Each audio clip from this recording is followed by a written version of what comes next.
సహజ వనరులు,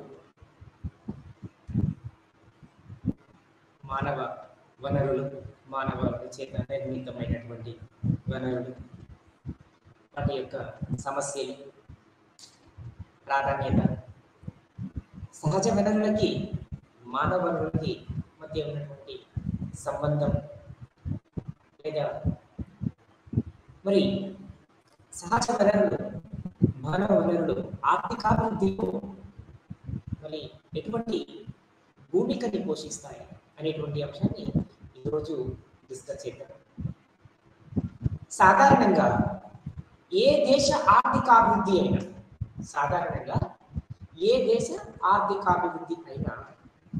ఆ దేశంలో లభిస్తున్నటువంటి సహజ వనరుల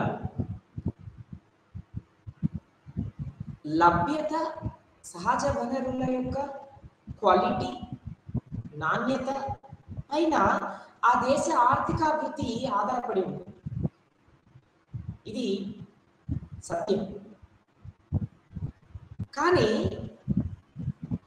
కొన్ని దేశాలని ఉదాహరణలుగా తీసుకున్నట్లయితే, కొన్ని దేశాల యొక్క అనుభవాన్ని పరిగణలోకి తీసుకున్నట్టయితే మనకి చాలా ఒక సున్నితమైనటువంటి అంశం మనకు వ్యక్తమవుతుంది. ఏంటంటే మరి జపాన్ దేశాన్ని ఉదాహరణగా తీసుకుందాం. అంటే ఇక్కడ ఎందుకు జపాన్ దేశం గురించి మనం డిస్కస్ చేసినటువంటి అవసరం వచ్చింది అంటే సహజ వనరులు లేకుండా ఆర్థికాభివృద్ధి సాధ్యం కాదు అని చెప్పుకున్నటువంటి సందర్భంలో జపాన్ ఒక ఎగ్జామ్షన్ గా ఇక్కడ మనం చూడవచ్చు. ఎందుకోసం ఎగ్జామ్షన్ గా చూడవలసిన అవసరం వస్తుంది జపాన్ దేశాన్ని అంటే దాదాపుగా 2 అణుబాంబులను తీసుకున్నటువంటి దేశం. దరిదాపుగా ప్రపంచంలో అన్ని దేశాల కంటే ఎక్కువ సునామీ తాకిడి ఉన్నటువంటి దేశం.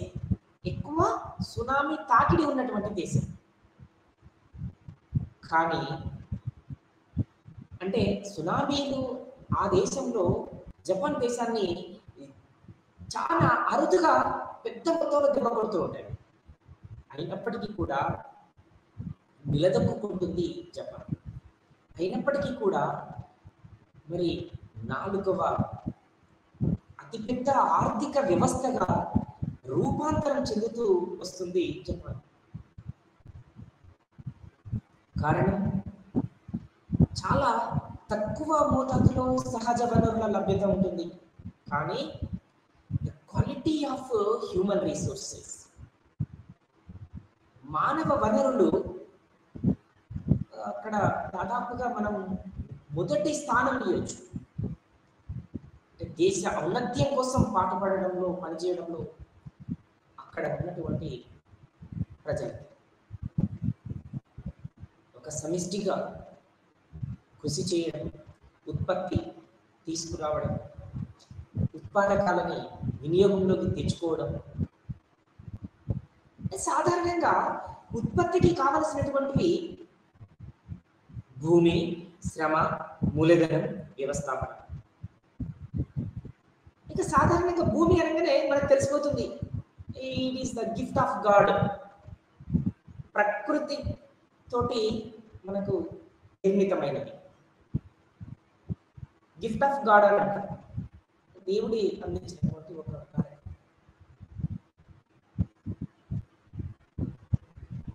అంటే ఇక్కడ ఎంత క్వాలిటీ ల్యాండ్ ఉంది, క్వాలిటీ సాయిల్ ఉంది, క్వాలిటీ వాటర్, ఫ్యూల్స్, శక్తి రంగం, ఇంధన రంగం, ఫారెస్ట్రీ, అడవులు, గనులు, ఇవన్నీ కూడా ఎంత మొత్తంలో అక్కడ వనరుల యొక్క లభ్యత ఉంది అని మనం గమనించవచ్చు. అంటే భూమి అనేది ఒక సహజమైన ఉత్పత్తి కారకం. ఇంకా శ్రమ. మరి శ్రమ అంటే ఇక మానవ మూలధనం, మానవ వనరులు, శ్రామికులు. ఇక మూలధనం. మూలధనం అంటే మానవుడి చేత నిర్మితమైనటువంటి ఒక కారకం, ఉత్పత్తి కారకం. మానవుడి చేత సృష్టించబడినటువంటి ఒక ఉత్పత్తి కారకం. క్యాపిటల్, ఆర్గనైజేషన్, ఉద్యమితత్వం అంటే ఆయా దేశాలలో ఉన్నటువంటి లభించేటువంటి ప్రభుత్వ ప్రోత్సాహకాలు,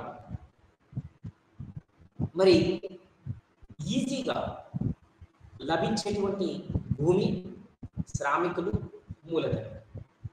ఈ ఉత్పత్తి కారకాల యొక్క లభ్యతని బట్టి, ఆవశ్యకతని బట్టి ఇక్కడ ఉద్యమితత్వం, ఆర్గనైజేషన్, వ్యవస్థాపకుడు, పెట్టుబడిదారుడు ఉంటాడు, కార్యనిర్వాహకుడు ఇలాగ చూస్తాం. ఎందుకంటే ఉత్పత్తి చేసేటువంటి సందర్భంలో భూమిని, శ్రమని కలెక్ట్ చేసుకొని అతనికి ఒక ఆలోచన పద్ధతి ప్రకారంగా ఉత్పత్తి కార్యక్రమాలు స్టార్ట్ చేస్తారు. స్టార్ట్ చేసి మిగిలినగా భూమికి వాటకాన్ని, శ్రామికులకి వేతనాన్ని, మూలధనానికి వడ్డీని చెల్లించగా ఏమైనా మిగిలితే మిగిలిన మొత్తాన్ని తాను లాభంగా తీసుకుంటాడు. మరి ఈ సహజ వనరులకి సంబంధించినటువంటి అంశం అంతా కూడా ఇక్కడ ఈ ఉత్పత్తి కారకమైనటువంటి భూమితోటి ఇంటర్లింక్ అయి ఉంటుంది. అంతేకాకుండా ఇక్కడ చాలా రకాలైనటువంటి వనరులు లభిస్తుంటది. సాధారణంగా విండ్ ఎనర్జీ, ఇది గాలి ద్వారా తీసుకుంటాం. తర్వాత ఎలక్ట్రిసిటీ కోల్ ద్వారా తీసుకుంటాం. ఆ తర్వాత కాయిన్స్ కావచ్చు, వైర్ కావచ్చు, స్టీల్ కావచ్చు, అల్యూమినియం కావచ్చు, ఇంకా క్యాన్స్ కావచ్చు, జ్యువెలరీ కావచ్చు, ఇవన్నీ కూడా మినరల్స్ ద్వారా తీసుకుంటాం. ఆ తర్వాత హీటింగ్ కోసం కావచ్చు, ఎలక్ట్రిసిటీ కోసం తర్వాత న్యాచురల్ గ్యాస్ని తీసుకుంటాం. ఆ తర్వాత ఎలక్ట్రిసిటీ కోసం తర్వాత fuel for cars, 4 wheelers 2 wheelers కోసం ఆయిల్ తీసుకుంటాం. ఇంకా ఆ తర్వాత సోలార్, ఆ తర్వాత పవర్, ఆ తర్వాత ఫోటోసింథసిస్, వీటి కోసం సన్లైట్ని తీసుకుంటాం. ఆ తర్వాత hydro electric energy, drinking water, తర్వాత క్లీనింగ్, వీటి కోసం వాటర్ని తీసుకుంటాం. ఇవన్నీ కూడా, ఈ వనరులన్నీ కూడా మనకి సహజంగా ప్రకృతి ప్రసాదించేటువంటివి. అంటే భూమిని దేవుడి యొక్క స్వరూపంగా మనం భావిస్తాం. మన పూర్వీకుల నుండి మనం ఆచరిస్తూ ఉంటాం. ఒక పెద్ద సహజ వనరు అయినప్పటికీ కూడా ఇక్కడ ఇప్పుడు చెప్పుకున్నటువంటి అంశాలన్నీ కూడా అంటే సాధారణంగా గాలి కావచ్చు, తర్వాత కోల్ కావచ్చు, తర్వాత మినరల్స్ కావచ్చు, తర్వాత న్యాచురల్ గ్యాస్ కావచ్చు, ఆయిల్ కావచ్చు, సన్లైట్ కావచ్చు, వాటర్ కావచ్చు, ఇంకా ఫారెస్ట్రీ, ఇవన్నీ కూడా మనకి భూమి నుండి లభించేటువంటి ప్రకృతి సంపద.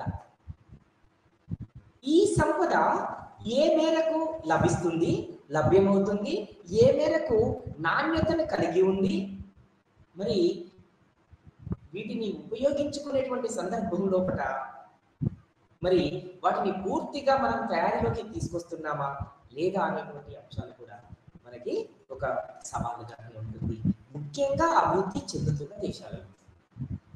మనకు తెలుసు, మామూలుగా అభివృద్ధి చెందుతున్నటువంటి దేశాలలో కూడా ఏ మేరకు కరప్షన్ అనేది ఉంటుంది, మరి ఏ మేరకు ఇక్కడ రాజకీయ జోక్యం అనేది ఉంటుంది. అంటే ఎందుకోసం ఇక్కడ ఈ అంశాలని మనం డిస్కస్ చేయవచ్చు అంటే ఒక చిన్న ఎగ్జాంపుల్ చెప్తాను. ఎందుకోసం అంటే మనలాంటి దేశాలలో కూడా ప్రకృతి వనరులు, సహజ వనరులు, మానవ వనరులు పుష్టిగా లభిస్తున్నప్పటికీ కూడా దాదాపుగా 70 సంవత్సరాలుగా 75 సంవత్సరాలుగా భారతదేశం అభివృద్ధి చెందుతున్న దేశము, అభివృద్ధి చెందుతున్న దేశము, అభివృద్ధి చెందుతున్న దేశము అని మనం చెప్పుకోవడం జరుగుతుంది. చిన్న ఎగ్జాంపుల్ చెప్తాను. నేను గత 19 సంవత్సరాల కాలం నుండి నా పిల్లలకి, నా విద్యార్థులకి నేను భారతదేశం అభివృద్ధి చెందుతున్న దేశం అని చెప్తున్నాను. మరి నేను స్టూడెంట్గా ఉన్నప్పుడు కూడా దాదాపుగా మనకి లోక జ్ఞానం రావాలి అంటే 8, 9, 10 క్లాసుల నుండి మొదలు పెడితే పిహెచ్డి వరకు చదువుకునేటువంటి సందర్భంలో నాకు చదువు చెప్పినటువంటి నా ఉపాధ్యాయులు అందరూ కూడా భారతదేశం అభివృద్ధి చెందుతున్నటువంటి దేశం అనే చెప్పారు. రేపు నా విద్యార్థులు కూడా వాళ్ళు ఉపాధ్యాయులు అయినప్పుడు వాళ్ళు కూడా ఏం చెప్పేటువంటి సందర్భం ఉంది?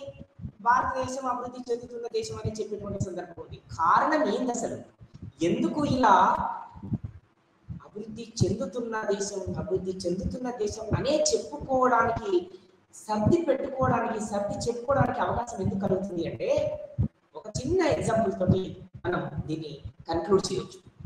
ఏంటా ఎగ్జాంపుల్ అంటే, ఒక మూవీ ఉంటుంది, ఒక గణేష్ అని పేరుతోటి ఒక మూవీ వస్తుంది మన తెలుగు మూవీ.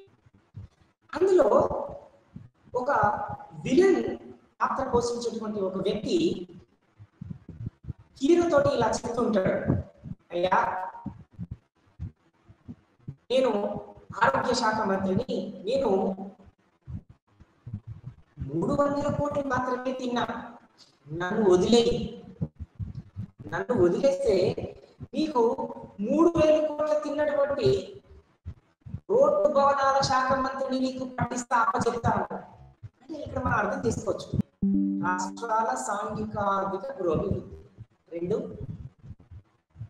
ఆ రాష్ట్రం యొక్క ప్రాంతీయ పార్టీ యొక్క అభివృద్ధి. ప్రతి పార్టీ కూడా ఇది రెండే జరగదా, ఎట్ ఏ టైం 2 జరగవచ్చు, సాధ్యం కాదు. అయితే పార్టీ యొక్క అభివృద్ధి జరుగుతుంది, పార్టీ యొక్క అభివృద్ధి జరగలేదు అంటే ప్రాంతం యొక్క అభివృద్ధి జరుగుతుంది. 2 ఒకే సైమల్టేనియస్గా జరగడం సాధ్యం కాదు. డ్రింకింగ్ వాటర్, ఎలక్ట్రిసిటీ, పోస్టల్స్, రైల్వేస్, ఇవన్నీ కూడా. అంటే మనలాంటి దేశాలలో చాలా ప్రాంతీయ పార్టీలు ఉన్నవి, చాలా రాష్ట్రాలలో. ఇక్కడ మనం విమర్శించడమే ముఖ్యం కాదు, కానీ సాధారణంగా ముక్కుసూటిగా ఒక ప్రశ్న మనల్ని మనం ప్రశ్నించుకున్నప్పుడు ఆ రాష్ట్రం లోపల ఆ ప్రాంతీయ పార్టీ యొక్క అభివృద్ధి ముఖ్యమా, ఆ ప్రాంతీయ అభివృద్ధి ముఖ్యమా అని మనం ప్రశ్నించుకున్నప్పుడు ఏది ముందు కావాలి అని కోరుకుంటాం? అంటే ప్రాంతీయ పార్టీ డెవలప్మెంట్ ముఖ్యమా, ప్రాంత అభివృద్ధి ముఖ్యమా అనేటువంటి ఒక ప్రశ్న మనల్ని మనం ప్రశ్నించుకున్నప్పుడు ప్రాంతీయ పార్టీ యొక్క ప్రాధాన్యత, దాని యొక్క అభివృద్ధి, దాని యొక్క మూలాలు, దాని యొక్క విస్తరణ, దాని యొక్క మరి ఏ విధంగా ఉంటుంది, కార్యాలయాలు, తర్వాత ఇతరత్ర ఇంకా భవనాలు, ఇంకా ఇంకా ఇంకా ఏ విధంగా రూపాంతరం చెంది అభివృద్ధి దశలోకి వివిధ రాష్ట్రాలలోకి ఏ విధంగా విస్తరించుకుంటూ పోతుంది. అలా విస్తరించుకుపోవాలంటే ఎంత పెద్ద మొత్తంలో వనరులని మనం ఖర్చు చేయవలసి ఉంటుంది. మరి అలా విధంగా వనరులు ఖర్చు చేస్తున్నామంటే ఇక్కడ ఏం జరుగుతుంది అంటే ఆ రాష్ట్రం యొక్క అభివృద్ధి అన్నది కుంటుపడిపోతుంది. ఇక్కడ ఎందుకు చెప్పుకున్నాం ఈ అంశాన్ని అంటే, అందుకే ముందుగానే మనం ఒక అంశాన్ని డిస్కస్ చేసాం. అంటే గణేష్ అనేటువంటి ఒక మూవీలో ఒకట చిన్న ఎగ్జాంపుల్ అది. అంతకంటే చాలా పెద్ద పెద్ద కుంభకోణాలు చేసినటువంటి, కరప్షన్ చేసినటువంటి పీపుల్ చాలా వైట్ కాలర్ తోటి ఈరోజు మన సొసైటీలో, మన స్టేట్లో, మన దేశంలో ఉన్నారు. అంటే ఇక్కడ మనం వాళ్ళని విమర్శించడము, వాళ్ళను క్వశ్చన్ చేయడం ఇక్కడ కాదు మన యొక్క ఉద్దేశం. కానీ ఏం జరుగుతుంది అంటే సహజ వనరులు లభిస్తున్నప్పటికీ కూడా సద్వినియోగంలోకి ఎందుకు రాలేకపోతున్నాయి అంటే అది పొలిటికల్ కరప్షన్ గా మనం చూడొచ్చు. మనం చాలా ప్రాంతాల్లోకి చూస్తూ ఉంటాం. చాలా కాన్స్టిట్యూషన్లలో చూస్తూ ఉంటాం, చాలా సెమీ అర్బన్ ఏరియాస్లలో చూస్తూ ఉంటాం. చాలా వనరులు ఉంటాయి, జనాభా ఉంటుంది, భూభాగం ఉంటుంది, కానీ ఒక్క ఇండస్ట్రీ కూడా ఎస్టాబ్లిష్ చేయడానికి రాజకీయ నాయకులు ముందుకు రారు.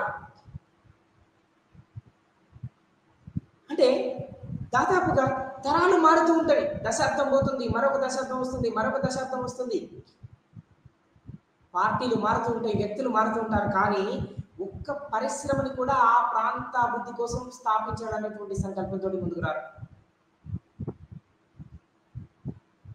మరి వనరులని సద్వినియోగం తీసుకురావాలి అంటే ఎలా సాధ్యమవుతుంది? సాధ్యం కావట్లేదు. కాబట్టి మన దేశం అభివృద్ధి చెందుతున్న దేశం అని మాత్రమే మనం పిలుచుకోవడానికి వీలవుతుంది.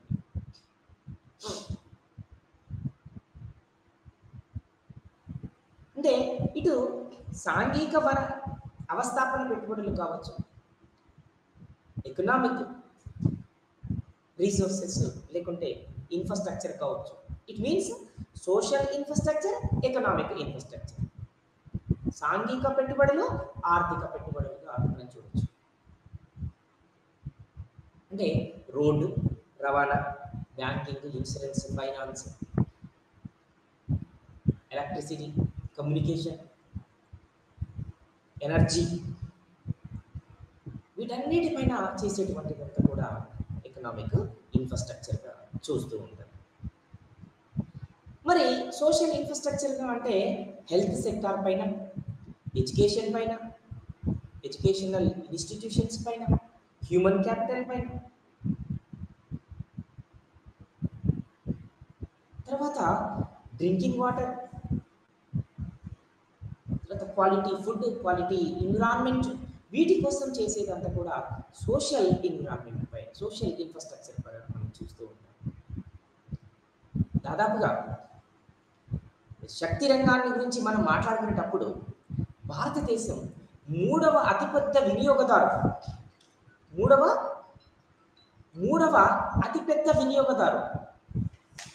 శక్తి రంగంలో. అంటే కోల్ ముఖ్యంగా వినియోగించుకునేటువంటి సందర్భంలో, వినియోగం లోపల ప్రపంచంలోనే మనం మూడవ అతిపెద్ద వినియోగదారు, ఉత్పత్తి లోపల 5వ అతిపెద్ద ఉత్పత్తి దేశం. అయినప్పటికీ భారతదేశం అభివృద్ధి చెందుతున్న దేశమే. అంటే వ్యవసాయ రంగం కూడా దాదాపుగా వ్యవసాయ రంగ అభివృద్ధి కోసం కావలసినటువంటి అతిపెద్ద బహుళార్థ సాధక ప్రాజెక్టుల నిర్మాణం కోసం ఎప్పుడో మొదటి పంచవర్ష ప్రణాళిక కాలంలో కూడా ఏర్పాటు చేసినటువంటివి దాదాపుగా హీరాకుడ్, బాక్రానంగల్, దామోదర్ వ్యాలీ, మన తెలంగాణలోని నాగార్జున సాగర్, ఇటువంటి అతిపెద్ద బహుళార్థక సాధక ప్రాజెక్టుల నిర్మాణం జరిగిన తర్వాత దాదాపుగా అంతటి వ్యయ ప్రయాసాలతోటి వ్యవసాయ రంగాన్ని విస్తరించడం కోసం, వ్యవసాయ రంగానికి కావాల్సినటువంటి సాగునీటిని అందించడం కోసం ప్రభుత్వాలు ఏమైనా చేస్తున్నాయా, ఆలోచిస్తున్నాయా అంటే ఏం ఆలోచిస్తున్నాయి అన్నది మనం న్యూస్ పేపర్లలో, సోషల్ మీడియాలో, తర్వాత ఎలక్ట్రానిక్ మీడియాలో, ప్రింట్ మీడియాలో మనం చదువుతూనే వస్తున్నాం గత దశాబ్దాల కాలం నుండి కూడా. టెక్స్ట్ బుక్స్లలో కూడా మనం ఒకవేళ ఏదైనా ప్రాజెక్టు నిర్మించినప్పటికీ ఇట్లయితే అది అత్యంత భారీ, కొద్దిగా అవినీతితోటి ఇంటర్లింక్ అయి ఉంటుంది. కాబట్టి ఉత్పత్తి జరగాలి అంటే పెట్టుబడి జరగాలి. పెట్టుబడి జరగాలి అంటే అవస్థాపన పెట్టుబడులు కావాలి. అవస్థాపన పెట్టుబడులు కావాలి అంటే ప్రభుత్వం ముందుకు రావాలి. ప్రభుత్వం ముందుకొచ్చి పెట్టుబడులు పెట్టినట్లయితే ఆటోమేటికల్లీ డెవలప్మెంట్ అన్నది సాధ్యమవుతుంది. అది వ్యవసాయ రంగాభివృద్ధి, పారిశ్రామిక రంగాభివృద్ధి, సేవల రంగాభివృద్ధి, అవస్థాపన పెట్టుబడుల అభివృద్ధి అనేది జరుగుతూ వస్తుంది. కానీ చాలా ఇక్కడ చాలా చాలా అంశాలు మనం డిస్కషన్లోకి తీసుకొస్తున్నాం. అంటే సాధారణంగా కొంత లిమిటెడ్ కరప్షన్ ఉన్నటువంటి దేశాలు మన తర్వాత స్వాతంత్రం లభించి పొందినటువంటి దేశాలు కూడా ఈరోజు అభివృద్ధిలో కొంత ముందున్నది. మరి మనం ఇంకా కూడా చాలా అభివృద్ధి చెందవలసిన ఆవశ్యకత ఉంది. ఎందుకోసం ఇక్కడ అంటే నేను ఏదో ఒక క్లాస్లో ఒక చిన్న ఎగ్జాంపుల్ చెప్పినట్టున్నాను. ఏంటది అంటే ఇప్పటికీ కూడా, ఎందుకంటే ఇక్కడ మనం అవస్థాపన పెట్టుబడుల విషయం గురించి మనం చర్చలో ఉన్నాం కాబట్టి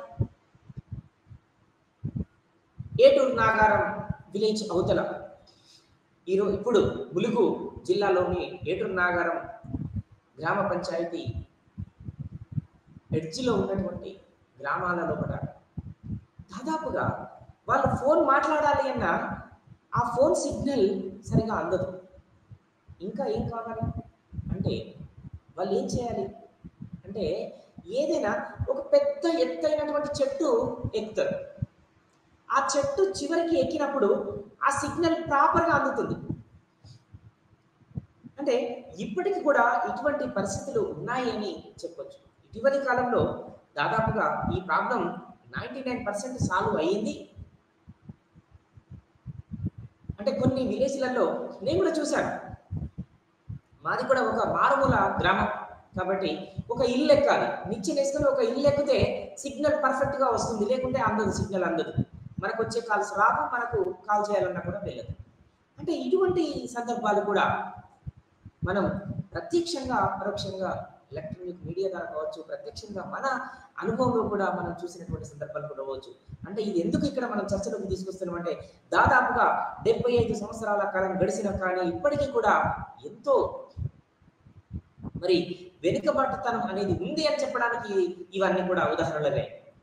కానీ ఇటీవలి కాలంలో కూడా కొంత ప్రభుత్వం యొక్క చేయుత, కొంత ప్రభుత్వం తీసుకున్నటువంటి ఇనిషియేటివ్స్ కావచ్చు, కొంత ఈ ప్రాబ్లం సాల్వ్ అయ్యింది, దాదాపుగా 99% సాల్వ్ అయ్యింది అని మనం కొంత ఎలక్ట్రానిక్ మీడియా ద్వారా కావచ్చు, సోషల్ మీడియా ద్వారా కావచ్చు మనం చదువుతూ వస్తున్నాం.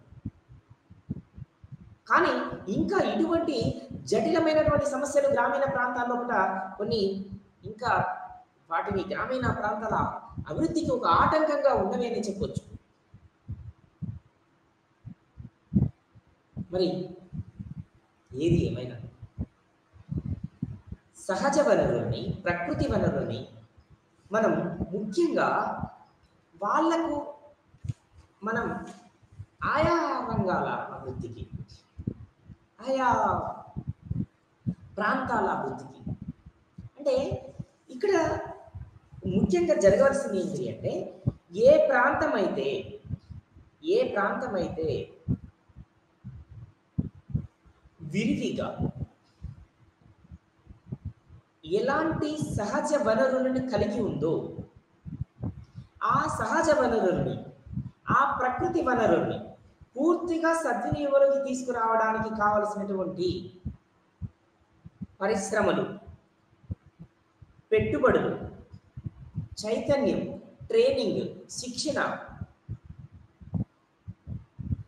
ప్రోత్సాహం, కావలసినటువంటి నైపుణ్యం వాళ్ళకి అందుతుందా అంటే లేదు అని చెప్పచ్చు. మరి లేదు అని చెప్పినప్పుడు అభివృద్ధి అన్నది ఎలా సాధ్యమవుతుంది?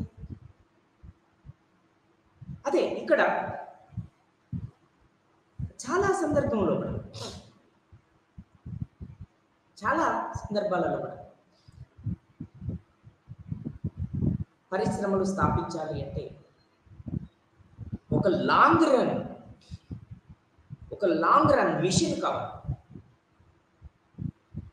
కానీ ఈరోజు దీర్ఘకాలికమైనటువంటి పెట్టుబడులపైన పెట్టాలి అంటే ప్రభుత్వాలు ముందుకు వస్తున్నాయా?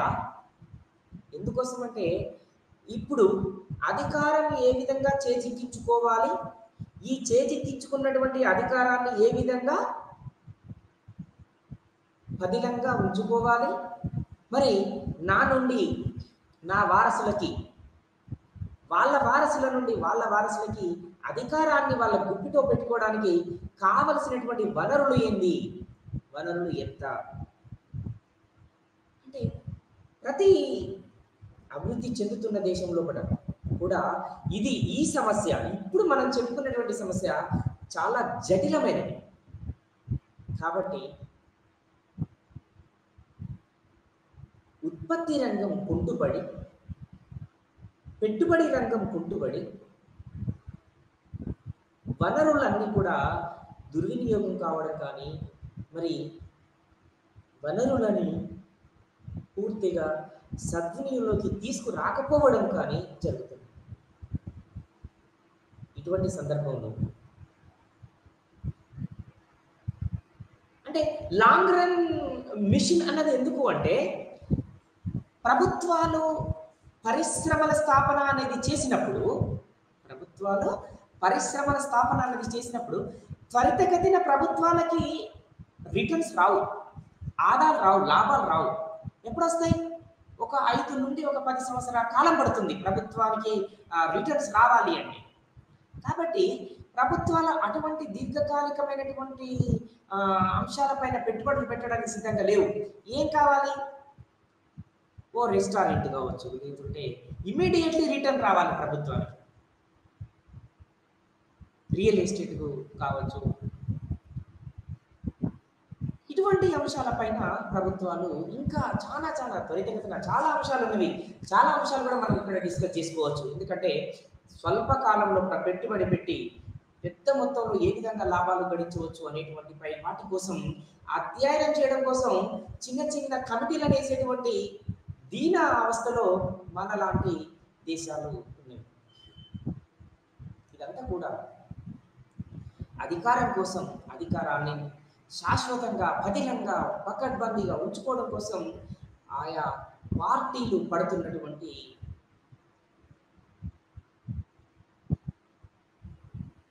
బాధ కావచ్చు, సమస్య కావచ్చు. మరి అధికారాన్ని ఇక్కడ ఇంత రాజకీయ కోణంలోనే మనం ఇక్కడ చర్చలోకి తీసుకొస్తూ ఉన్నామంటే, ఎప్పుడైనా కూడా మానవ వనరుల అభివృద్ధి జరగాలి. అందుకే 7వ పంచవర్ష ప్రణాళిక లోపల శక్తి రంగానికి పెద్దపీట వేసినాం.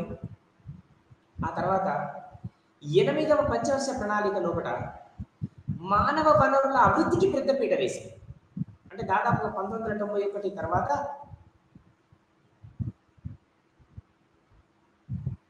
మానవ వనరుల యొక్క ప్రాధాన్యతని మనం గుర్తించడం, గమనించడం, అర్థం చేసుకున్నాం.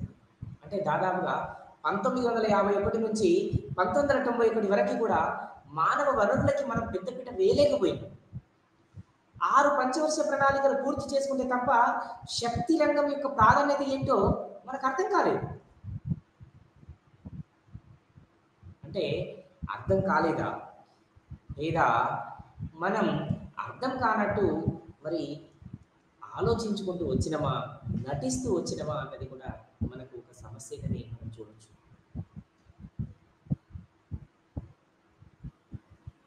కాబట్టి ఇప్పుడైతే గ్రామీణ ప్రాంతాలలో ఉన్నటువంటి సహజ వనరులని దృష్టిలో పెట్టుకొని పరిశ్రమల స్థాపన జరిగితే అక్కడ ఉన్నటువంటి ఆయా ప్రాంతాలలో ఉన్నటువంటి లోకల్ పీపుల్కి కొంత ఎంప్లాయ్మెంట్ జరుగుతుంది, కొంత ఎంప్లాయ్మెంట్ పెరుగుతుంది, ఉపాధి పెరుగుతుంది, ఉద్యోగం పెరుగుతుంది.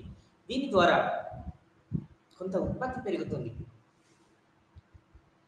ఉత్పత్తి పెరగడం వలన ఆదాయాలు పెరుగుతాయి. ఆదాయాలు పెరగడం వలన వినియోగం పెరుగుతుంది, వినిమయం పెరుగుతుంది, డిమాండ్ పెరుగుతుంది. డిమాండ్ పెరిగినప్పుడు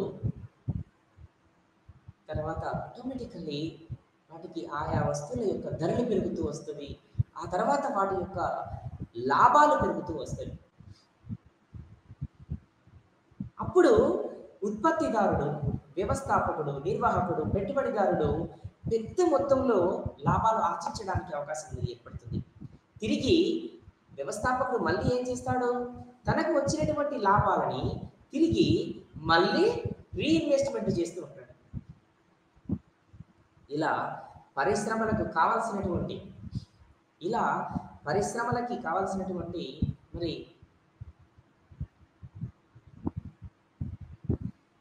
పారిశ్రామిక రంగ అభివృద్ధికి, వ్యవసాయ రంగ అభివృద్ధికి, అవస్థాపన రంగ అభివృద్ధికి, సేవల రంగ అభివృద్ధికి కావలసినటువంటి ఒక స్ట్రాటజీ అంటే దొరుకుతుంది. అయితే మనలాంటి దేశాలలో కూడా చాలా మేరకు అంటే అడవుల నుండి వచ్చేటువంటి వనరులు కావచ్చు, సముద్రాల నుండి వచ్చేటువంటి వనరులు కావచ్చు,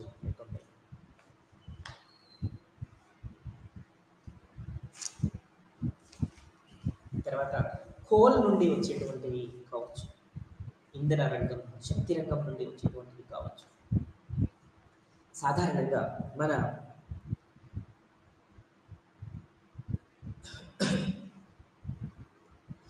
ఇక్కడ ల్యాండ్ యూటిలైజేషన్ ఏ విధంగా ఉంది మన దేశంలో 1950-51 నుండి 2014-15 వరకు, అంటే మొత్తం జియోగ్రఫికల్ ఏరియా చూసినప్పుడు 32,08,726 చదరపు కిలోమీటర్లు 1950-51లో ఉంది.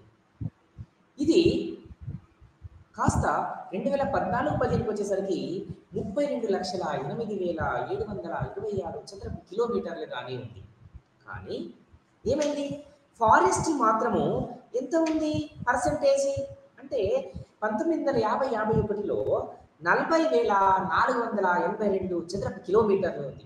ఇది ఈ యొక్క భూభాగం ఫారెస్ట్ యొక్క తీవ్రత ఎట్లా పెరిగింది మళ్ళీ తిరిగి అంటే 71,794 చదరపు కిలోమీటర్లకు పెరిగింది. అంటే దాదాపుగా 23% పెరిగింది. ఇప్పుడు 14% ఉన్నటువంటి దానిని 23%కి పెంచుకోగలిగినాం. కానీ సాధారణంగా దీని యొక్క రేషియో ఎంత ఉండాలంటే 33%గా ఉండాలి ఏ దేశంలోనైనా. ఇంకా ఏం కావాలి అంటే నెట్ ఏరియా జోన్ ఎంత ఉంది అంటే పర్సంటేజ్ దాదాపుగా 42% ఉంది. 11,08,746 చదరపు కిలోమీటర్లు 1950-51లో ఉండగా ఇది 2014-15 వచ్చేసరికి 1,40,130 చదరపు కిలోమీటర్లకు పెరిగింది. అంటే దాదాపుగా 42 నుండి 46% పెరిగింది. అంటే ఇక్కడ other utilised land excluded fallow land అంటే దాదాపుగా 17%గా ఉన్నది. ఇది దాదాపుగా 8%కి తగ్గిపోయింది అని చెప్పుకోవచ్చు. ఇట్లా మరి ల్యాండ్ యూటిలైజేషన్ ఉంది. మరి ఇన్ఫ్రాస్ట్రక్చర్ పైన రోడ్స్ కావచ్చు, రైల్వేస్ కావచ్చు, banking, insurance, finance, communication, health, education, transport, electricity, railways, పోస్టల్స్, drinking water, ఇవన్నీ కూడా మరి పెట్టుబడులు, అవస్థాపన పెట్టుబడుల కిందికి వస్తాయి. అంటే ఎందుకు మనం ఈ అవస్థాపన పెట్టుబడుల యొక్క ప్రాధాన్యత ఏంది అసలు? ఇవి ఏం చేస్తాయి అంటే వ్యవసాయ రంగ అభివృద్ధిని చేస్తాయి, పారిశ్రామిక రంగ అభివృద్ధిని చేస్తాయి, సేవల రంగం యొక్క అభివృద్ధిని చేస్తాయి.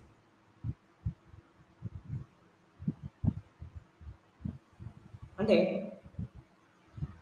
ఈ 3 రంగాల యొక్క అభివృద్ధి అనేది the availability of infrastructure facilities.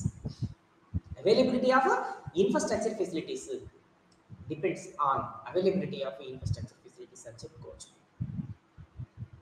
సాధారణంగా ఈ ట్రాన్స్పోర్ట్ ఫెసిలిటీస్ని రోడ్స్ కావచ్చు, రైల్వేస్ కావచ్చు, ఇంకా షిప్పింగ్ పోర్ట్స్ కావచ్చు, ఇంకా ఎయిర్పోర్ట్స్ కావచ్చు, తర్వాత ఈ మామూలుగా రోడ్డు రవాణా,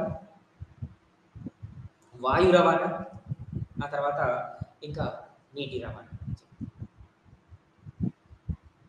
అంటే ఈ 3 కూడా చాలా క్రుషియల్ రోల్ ప్లే చేస్తూ వస్తాయి. ఒక్కొక్క సందర్భంలో ఒక్కొక్క సెక్టార్ని, ఒక్కొక్క ట్రాన్స్పోర్ట్ సెక్టార్ని ప్రాపర్గా యూటిలైజ్ చేసుకోవడానికి అవకాశం ఉన్నది కలుగుతూ ఉంటుంది. అంతేకాకుండా మామూలుగా మనం ఈ కమ్యూనికేషన్స్ చూసినప్పుడు పోస్ట్స్ కావచ్చు, టెలిగ్రాఫ్స్ కావచ్చు, టెలిఫోన్స్ కావచ్చు, రేడియో కావచ్చు, టీవీ కావచ్చు, సినిమా కావచ్చు, ఇవన్నీ కూడా ఈ కమ్యూనికేషన్లోకి వస్తూ ఉంటాయి. అంతేకాకుండా ఇంకా ఎనర్జీ అంటే శక్తి రంగం.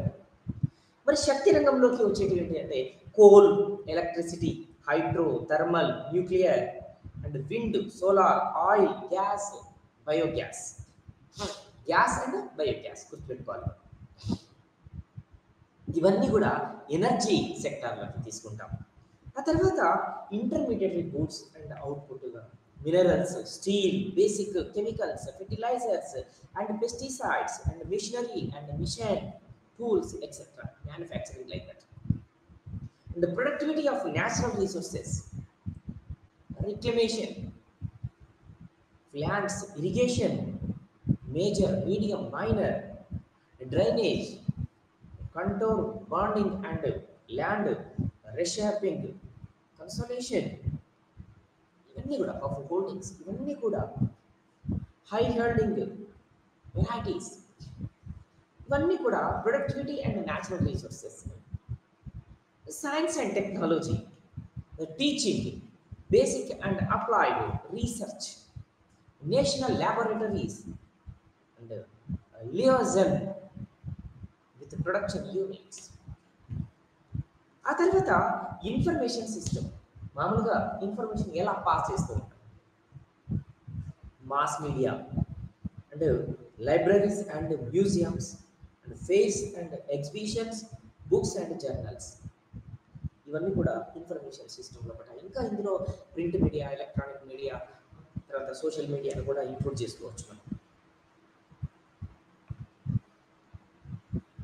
ఆ తర్వాత ఫైనాన్స్ అండ్ బ్యాంకింగ్, మేజర్గా వీటిని మనం చూస్తూ ఉంటాం. Savings institutions in public, private and cooperative sectors, credit and lending institutions in public, private and cooperative sectors, capital market, this is the financial and banking sector, and human resource development sector is drinking water, disease eradication, public hygiene, family planning, medical facilities, education, literacy, schools, colleges and universities, professional education and technical and industrial schools, development disciplines, ఇవన్నీ కూడా మానవ వనరుల అభివృద్ధికి దోహదపడేటువంటిగా మనం చూస్తూ ఉంటాం. అంటే ఎప్పుడైతే ఏ దేశమైనా సాంఘిక, ఆర్థిక అవస్థాపన పెట్టుబడులకి అధిక ప్రాధాన్యత ఇస్తూ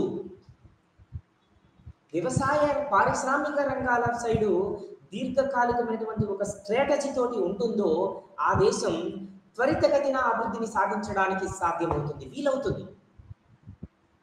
కానీ అది ఎంత పెద్ద ఒక లక్ష్యంతో కూడుకున్నది, ఎంత పెద్ద ఒక ప్రణాళికతోటి కూడుకున్నది. అంటే సాధారణంగా మరి మనలాంటి అభివృద్ధి చెందుతున్నటువంటి దేశాలలో ఈ దీర్ఘకాలికమైనటువంటి అంశాలన్నీ కూడా ఏం చేయబడ్డాయి అంటే రాజకీయంగా కప్పివేయబడ్డవి. అంటే ఇంకో మాటలో చెప్పాలంటే ఒక పెద్ద గొయ్యి దసి ఆ దీర్ఘకాలిక అంశాలన్నింటి కూడా అందులో పెట్టి మట్టి కప్పేశారని అనుకోవచ్చు. ఎందుకంటే ఇక్కడ అవేర్నెస్ అన్నది ఏ విధంగా వస్తుంది అంటే క్వాలిటీ ఎడ్యుకేషన్ ద్వారా మాత్రమే వస్తుంది. మరి క్వాలిటీ ఎడ్యుకేషన్ అనేది మరి మనలాంటి దేశాలలో సాధ్యమేనా అంటే మళ్ళీ ఇది ఒక పెద్ద ప్రశ్న, ఇది ఒక పెద్ద సవాలే. ఈ విధంగా భారతదేశంలో కూడా మరి సహజ వనరులు, ప్రకృతి వనరులు, మానవ వనరులు, అవస్థాపన పెట్టుబడులు, సాంఘిక పెట్టుబడులు, ఆర్థిక పెట్టుబడులు, ఇవన్నీ కూడా మామూలుగా ఆర్థిక వృద్ధిని ప్రభావితం చేసేటివి. కానీ మరి మనలాంటి దేశాలలో ఈ రాజకీయ ఒక చతురత, రాజకీయ చతురతతోటి ఏం చేస్తున్నారు అంటే అభివృద్ధికి ఈ రాజకీయ చతురత అన్నది ఒక ఆటంకంగానే మారింది. అప్పుడప్పుడు మనం చూస్తూ ఉంటాం. చాలా గమ్మతైనటువంటి అంశం ఏంటి అంటే ఎక్కడ కూడా మనకు యూనిఫార్మిటీ అన్నది కనిపించకపోవడం. అంటే ఆయా రాష్ట్రాలలో ఆయా దేశాలలో ఇక్కడ అభివృద్ధి చెందుతున్నటువంటి దేశాలకు ప్రత్యేకంగా ఎందుకు వెనుకబడుతున్నవి, ఎందుకు అభివృద్ధిని సాధించడం లేదు, ఎందుకు అక్కడ వనరులు సద్వినియోగం తీసుకురాలేకపోతున్నాయి అనే అంశాలకి సమాధానంగా మనం చాలా విషయాలు డిస్కస్ చేస్తున్నాం. కానీ ఇక్కడ ఏ ఒక్క పార్టీనో ఏ ఒక్క రాష్ట్రాన్నో ఇక్కడ మనం పరిగణలోకి తీసుకోవాల్సిన అవసరం లేదు. కానీ చాలా గమ్మతైనటువంటి విషయం ఏంటి అంటే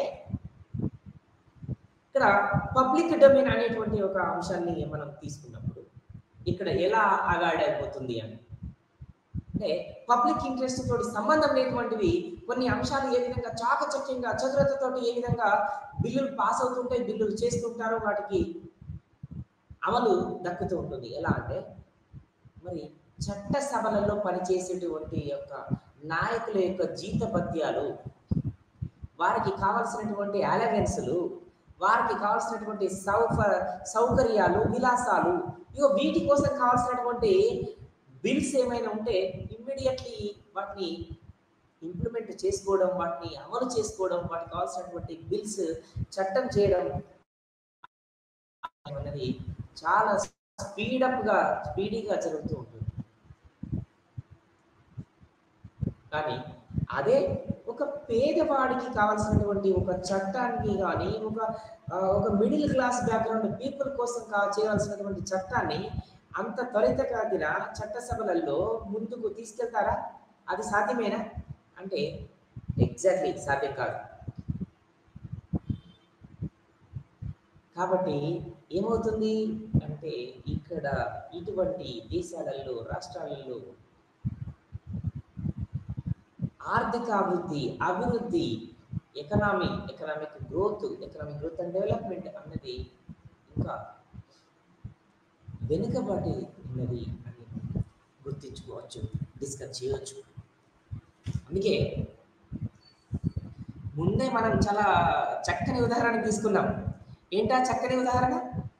అయ్యా గణేష, నేను 300 కోట్లు మాత్రమే తిన్నాను, నన్ను వదిలేస్తే నీకు 3000 కోట్లు తిన్నటువంటి రోడ్డు భవనాల శాఖ మంత్రిని నీకు పట్టిస్తా అంటే నేను ఇది ఒక ఎగ్జాంపుల్ చెప్తున్నాను. అంటే ఇటువంటి విధి విధానాలు ఉండడం వల్ల మరి చట్టసభలలో పరిశ్రమల స్థాపన కోసం, వనరుల వినియోగం కోసం, local environment development, local infrastructure development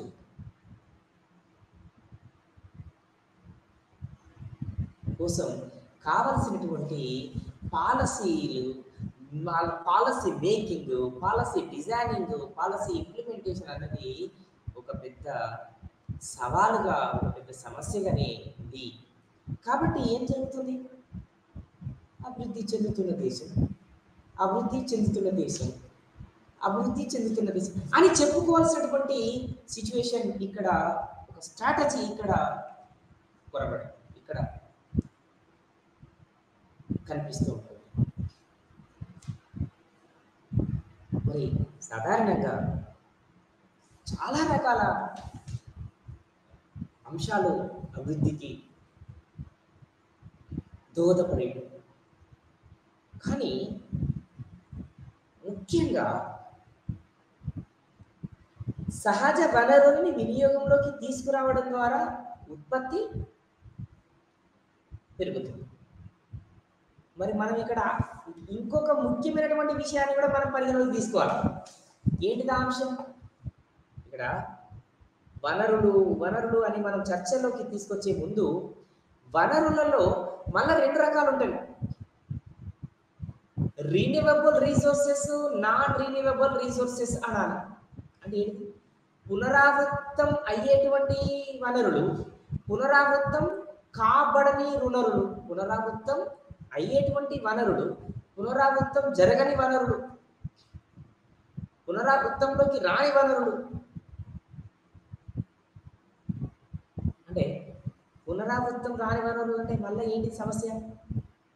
మరి ఇక్కడ మళ్ళీ పునరావృతం కాని వనరులని మనం పెద్ద మొత్తంలో వినియోగించుకుంటే మళ్ళీ తిరిగి ఒక పెద్ద సమస్య అనేది ఉత్పన్నమయ్యేటువంటి అవకాశం. అంటే పునరావృతం కాని వనరులు ఏవైతే ఉన్నాయో వాటిని, అందుకే సస్టైనబుల్ గోల్స్లలో చాలా చక్కగా మనం ఫ్రేమ్ చేసి పెట్టుకున్నాం. Sustainable goals, developmental goals. అందులో అంటే పునరావృతం కాని వనరులు ఏవైతే ఉన్నావో ఈ పునరావృతం కాని వనరులని ముందు జనరేషన్ కోసం, రాబోయే తరాల కోసం, ముందు జనరేషన్ యొక్క, ఫ్యూచర్ జనరేషన్ యొక్క నీడ్స్ కోసం, వాళ్ళ యొక్క అవసరాల కోసం పునరావృతం కాని వనరులని చాలా జాగ్రత్తగా అభివృద్ధి, వినియోగంలోకి తీసుకురావడం జరుగుతూ ఉండాలి. అంటే పునరావృతం అయిన వనరులైనా పునరావృతం కాని వనరులైనా ఈక్వల్గా ఈరోజు వినియోగంలోకి తీసుకొస్తున్నాయి ఈ పార్టీలు. మనం చూస్తున్నాం చాలా గమ్మత్తైనటువంటి విషయాలు. ఇంకా ముఖ్యంగా వనరుల విధ్వంసం జరుగుతుంది. ఏంటది? వనరుల విధ్వంసం జరుగుతుంది. ఇది భావి తరాలకి అంత మంచిది కాదు. ఎందుకు మంచిది కాదు? చెట్టు, పుట్ట, రాయి, రప్ప, మట్టి, ఇసుక, మొరం, కంకర, ఉదాహరణకి చెప్తున్నానండి. ఇవన్నీ కూడా మరి ముందు తరాల వాళ్ళు వాళ్ళ యొక్క అవసరాల కోసం మనం ఏమైనా పదిలపరుస్తున్నామా, జాగ్రత్త వహిస్తున్నామా అంటే అది మనకు ఒక పెద్ద సమస్యగానే ఉంది. ఎందుకంటే ఈరోజు చాలా రాష్ట్రాలలో చాలా రాష్ట్ర ప్రభుత్వాలు ఏం చేస్తున్నాయంటే ఈ సహజ వనరులతోటి ఒక వ్యాపారం చేస్తున్నాయా అంటే చేస్తున్నాయనే చెప్పొచ్చు. చేస్తున్నాయనే చెప్పొచ్చు. అంటే అట్లా ఎప్పుడైతే వ్యాపారంలోకి వాటిని మనం తీసుకొచ్చామో అప్పుడు ఇంకా వ్యాపారంలోకి తీసుకొచ్చిన తర్వాత ఇంకా నీకు కావాల్సినటువంటి ఈథిక్స్, వాల్యూస్ ఇంకా ఏముంటాయి? ఉంటావా? వాటిని ఇంకా మనం ముందు తరాల కోసం, ముందు జనరేషన్ కోసం వాటిని మనం భద్రపరచాలి, వాటిని ముందు జనరేషన్ కోసం ఆలోచించాలి అన్నది సాధ్యమవుతుందా? అసలు సాధ్యం కానటువంటి అంశం, సాధ్యపడినటువంటి అంశం.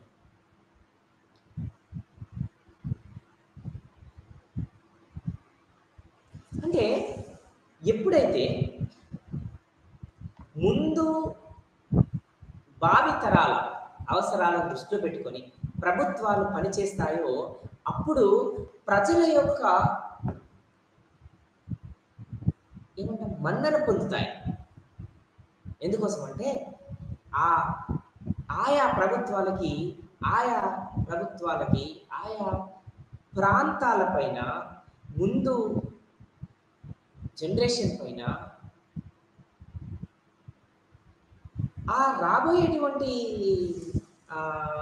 జనరేషన్స్కి కావలసినటువంటి వనరులని మనం అందించడం పైన మనకంటూ ఒక ప్రత్యేకమైనటువంటి ఒక స్ట్రాటజీ, ఒక ప్రణాళిక ఉంది అని మనం గమనించుకో. కానీ ఉంది అని మనం అనుకోగలమా? ఈరోజు ఏ విధంగా వనరుల విధ్వంసం జరుగుతుంది? మన కళ్ళ ముందట ఎన్ని కొండలు పిండి అవుతున్నవి, మన కళ్ళ ముందట ఎంత పెద్ద పెద్ద మరి మానవ నిర్మితాలు జరుగుతున్నవి. అంటే ఇవన్నీ కూడా మళ్ళా తిరిగి ఒక రకంగా ఒక ఊబిలోకి ఎకనామీని, అంటే అది స్టేట్ ఎకనామీ కావచ్చు, సెంట్రల్ ఎకనామీ కావచ్చు, ఒక ఊబిలోకి ఎకనామీని నెట్టేసే విధంగానే ప్రభుత్వాల యొక్క తీరు ఉంది అని మనం గమనించవచ్చు.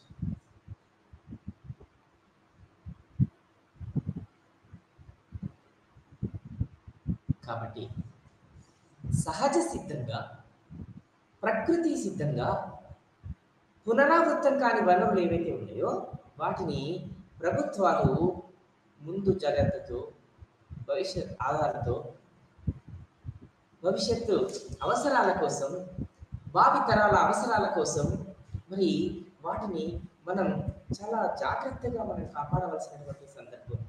కానీ ఈరోజు ప్రభుత్వాలకు అటువంటి అంశం అంటే చాలా చిన్న చూపు. అసలు దీర్ఘకాలికమైనటువంటి ఒక లక్ష్యం ఏమైనా కూడా త్వరితగతిన లాభాలు వచ్చేటువంటి అంశం ఏదైనా ఉందా లేదా, అది ఉంటే మాట్లాడదాం, లేదంటే పక్కన పెడదాం అనేటువంటి అంశాలు ఈరోజు రాజకీయ చతురంగంలో, రాజకీయ నాడిలో మనం చూస్తూ వస్తున్నాం. కాబట్టి ప్రభుత్వాలు అభివృద్ధికి నోచుకోకుండా, అభివృద్ధికి ఆమెడ దూరంలో ఉంటున్నవి చాలా ప్రాంతాలు, దేశాలు, రాష్ట్రాలు. అందుకే చాలా మనకి దీనికి కావాల్సినటువంటి సంపూర్ణ పరిజ్ఞానాన్ని మనం అవగాహన చేసుకోవడానికి రాజకీయ కోణం అన్నది ఏ విధంగా ఉంటుందో అన్నది కూడా మనం డిస్కస్ చేసినాం.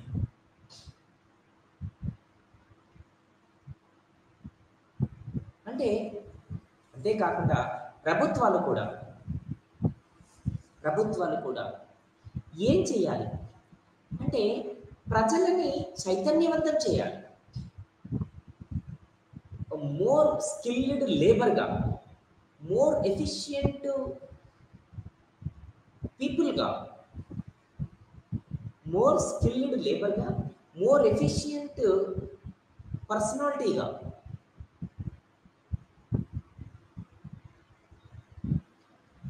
ఆ విధంగా వాళ్ళని తయారు చేయడం కోసం ప్రభుత్వాలు ఖర్చు పెట్టాలి. ఎందుకు ఖర్చు పెట్టాలి ప్రభుత్వాలు అంటే ఎఫిషియన్సీ.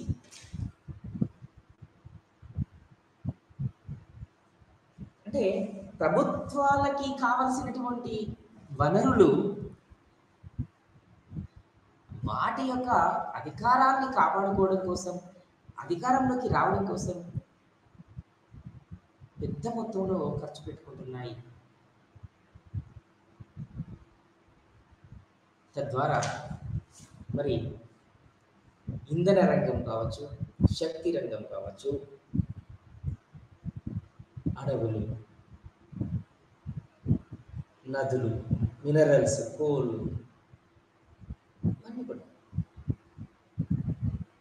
ఇవన్నీ కూడా వెనుకబడిపోతున్నాయి.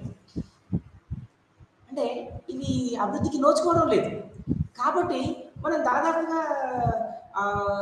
పూర్తిగా వనరులని పూర్తిగా వినియోగంలోకి తీసుకురాలేకపోతున్నాం అనేటువంటి ఒక లక్షణాన్ని భారతదేశానికి అది మొదటి, రెండవ లక్షణంగా మనం ఇప్పటికీ చదువుతూ వస్తున్నాం. అంటే దాదాపుగా అభివృద్ధి చెందుతున్నటువంటి దేశాలన్నిటికీ కూడా అదే లక్షణం వర్తిస్తుంది.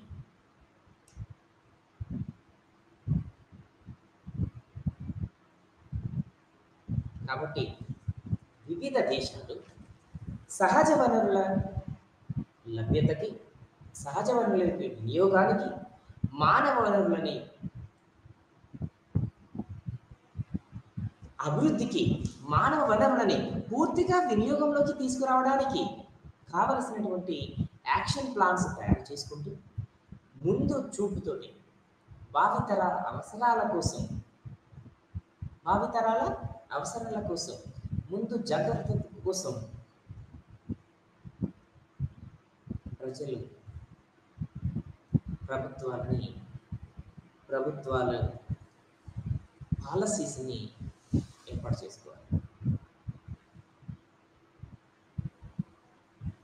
అంటే ఎప్పుడైతే ఒక కమిట్మెంట్గా, ఒక డెడికేటెడ్గా ఒక ప్రభుత్వం లాంగ్ టర్మ్ అచీవ్మెంట్ తోటి పనిచేస్తుంటుందో అప్పుడు ఆ పార్టీ, ఆ అధికారం, ఆ ప్రభుత్వం ఎక్కువ కాలం కూడా మనుగడలో ఉంటుందని కూడా మళ్ళీ మనం గుర్తుపెట్టుకోవాలి. ఎందుకంటే చాలా కాలికమైనటువంటి అంశాలతోటి ముడిపడి ఉన్న సందర్భంలో ప్రజలు కూడా ప్రతిదీ గమనిస్తూనే ఉంటారు.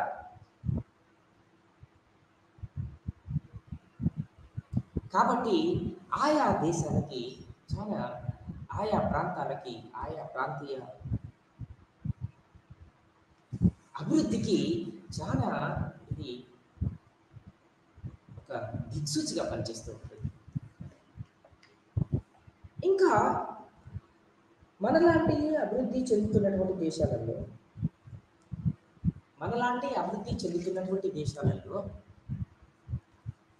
సాధారణంగా వనరులని అభిలాషణీయమైనటువంటి అభిలాషణీయమైనటువంటి వినియోగంలోకి తీసుకురావాలి. అది మానవ వనరులని మరియు సహజ వనరులని. ఇక రెండవ అంశం ఏంటిది? పునరావృతం కాని వనరులు ఏవైతే ఉన్నాయో ఈ పునరావృతం కానటువంటి వనరుల ఉద్దేశించి పునరావృతం కానటువంటి వనరుల దృష్ట్యా ఆయా ప్రభుత్వాలు చాలా ముందు చూపుతోటి చాలా జాగ్రత్తగా భావితరాల అవసరాల దృష్ట్యా భావితరాల భవిష్యత్తు తరాల అవసరాల దృష్ట్యా వాటి వినియోగం అనేది జరుగుతూ ఉండాలి. కానీ ఇప్పుడే మనం వనరులని పూర్తిగా వినియోగంలోకి తీసుకురావాలి అనేటువంటి ఇంటెన్షన్ చూపిస్తూ వనరుల విధ్వంసం చేశామనుకో, అది కూడా ఆర్థిక అభివృద్ధికి ఎక్కడో ఒక్కడ కొన్ని సవాలుగా కొన్ని ముప్పుగా మారేటువంటి ప్రమాదం. కాబట్టి ఆయా ప్రభుత్వాలు మరి గ్రామీణ ప్రాంతాల నుండి అక్కడ లభించేటువంటి వనరులు, మరి సహజ వనరులు కావచ్చు, మానవ వనరులు కావచ్చు, వాటికి కావలసినటువంటి ఆయా రంగాలకి కావలసినటువంటి పెట్టుబడులని సమకూర్చుకొని ఆయా రంగాలపైన ఖర్చు పెట్టినప్పుడు ఆ దేశం, ఆ రాష్ట్రం మరి త్వరితగతిన పురోభివృద్ధి వైపు ప్రయాణం చేస్తూ ఉంటుంది, పురోభివృద్ధి వైపు నడుస్తూ ఉంటుంది. అప్పుడు ఆ దేశం అభివృద్ధి చెందిన దేశంగా పిలవచ్చు, ఎటువంటి సందేహం లేదు. కానీ అలా జరగకపోతే ఎప్పటికీ ఆ దేశాన్ని అభివృద్ధి చెందుతున్న దేశమని పిలుచుకోవాల్సినటువంటి మనకి ఆవశ్యకత ఉంటుంది.